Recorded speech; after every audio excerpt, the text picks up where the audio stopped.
Voilà, donc vous allez le constater avec moi. Li fi xew mooy nit ñëpp la ñu wax nit ñu toog. C'est le nouveau type de Sénégalais.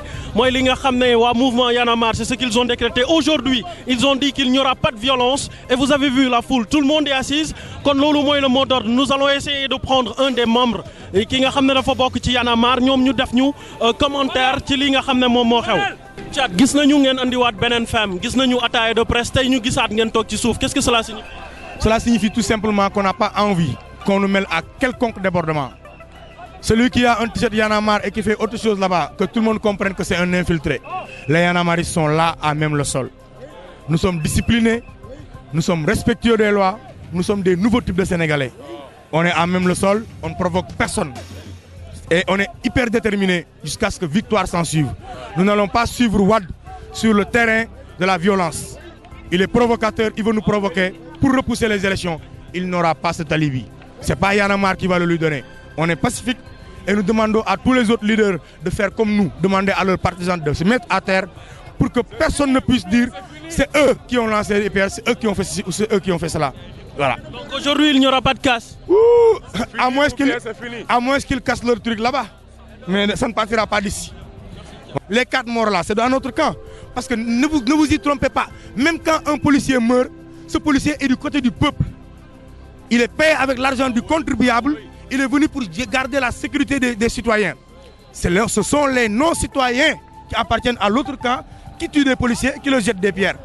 Donc les policiers sont nos frères, sont les garants de notre sécurité. Ils ne sont pas nos ennemis. Il faut que ce soit clair. On a appris également que Fou Malade a des problèmes avec Gaston. Qu'est-ce qui s'est réellement passé? Fou Malade a avoué ce qu'il a fait. Il a demandé pardon au peuple sénégalais. Y'en a marre l'a puni parce que Y'en a marre l'a mis en quarantaine. Y'en a marre est contre toutes sortes de violences faites par quelqu'un à l'intérieur ou au dehors. Ce que nous reprochons aux nervis de Wade, nous le reprochons à ce système. Nous n'allons pas accepter que quelqu'un le fasse parmi nous. C'est notre camarade, nous allons le défendre jusqu'au bout. Nous allons respecter l'amitié qui nous lie. Nous allons respecter le combat qui nous lie. Mais s'il a fauté, que la justice soit rendue. Donc il ne fera plus partie du groupe Y'en a marre. Mais bien sûr, on ne peut pas l'exclure. On ne peut pas l'exclure de Y'en a marre. Mais on va le mettre en quarantaine du leadershiping de Y'en a marre. Pour que tout le monde comprenne que nous, au sein de Y'en a marre, on sanctionne. Quand quelqu'un fait une erreur, on le sanctionne. J'ai été sanctionné plusieurs fois. Vous ne le savez pas. J'ai été... Farel Barol l'a été. Quelqu'un d'autre l'a été. Mais seulement aujourd'hui, nous, on l'appelle mettre quelqu'un au frigo. Combien de fois on m'a mis au frigo? Combien de fois on a mis Farel Barol au frigo? Kilifeu est au frigo actuellement. Fou Malade, il reçoit aujourd'hui une quarantaine. Hein? Cap de Sos est au frigo. Qui d'autre est au frigo? Ron de Nyamumbam est au frigo.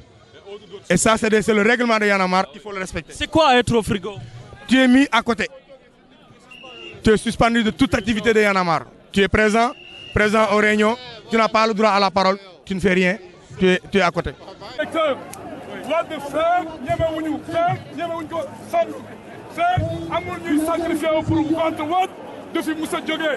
Il va falloir qu'il y ait des gens qui se sacrifient pour libérer le peuple. Wax ji rek doyul wuti leen carte yi te jaamarloo ak ñoom jaamarloo bi moo ko fi jëlee tant que jaamarloo amul du fi jógee wax ji du ko fi jëlee xamul wax xamul négocier li mu xam mooy jaamarloo. D'accord, ok.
le mouvement Y en a marre l'a promis. Ils avaient dit qu'ils allaient rentrer.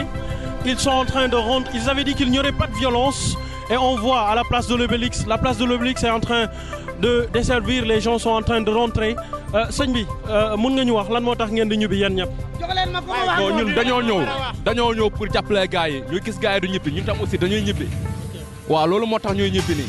waa mouvement Y en a marre ñoo newoon nañu ni tey du am violence dañu ñëw juste pour def sitting xanaa loolu ngeen suivre. moo door moo ñu indi ñu toog xam nga ñu def lu ñu waroon def gisuñu kenn ci ñoom xamuñu ñoom caada ak ñeneen ñi fu ñu nekk ñun tam aussi dañuy ñibbi ba Grand Yoff la ñuy jógee nii. xam nga mooy loolu amul seral lépp day tàng xoolal Wade day wàcc wala ñu lakk yëpp dëkk bi mu jeex ñun ñëpp ñu ñàkk. pense que grand homme Ablaye Wade du dara. oui dafa war a bouger réew bi bu mu taal suñu réew quoi Ablaye Wade bu mu ko taal parce que du toog duñ ko bàyyi mandat bi du jàll na yem quoi. de cause tout ce qui lui coûtera pour créer son pouvoir nous aussi nous ferons de même pour aller au palais. De deux poids il n'y aura pas deux poids deux mesures Ablaye Wade finira comme Ben Ali ou comme Khadafi.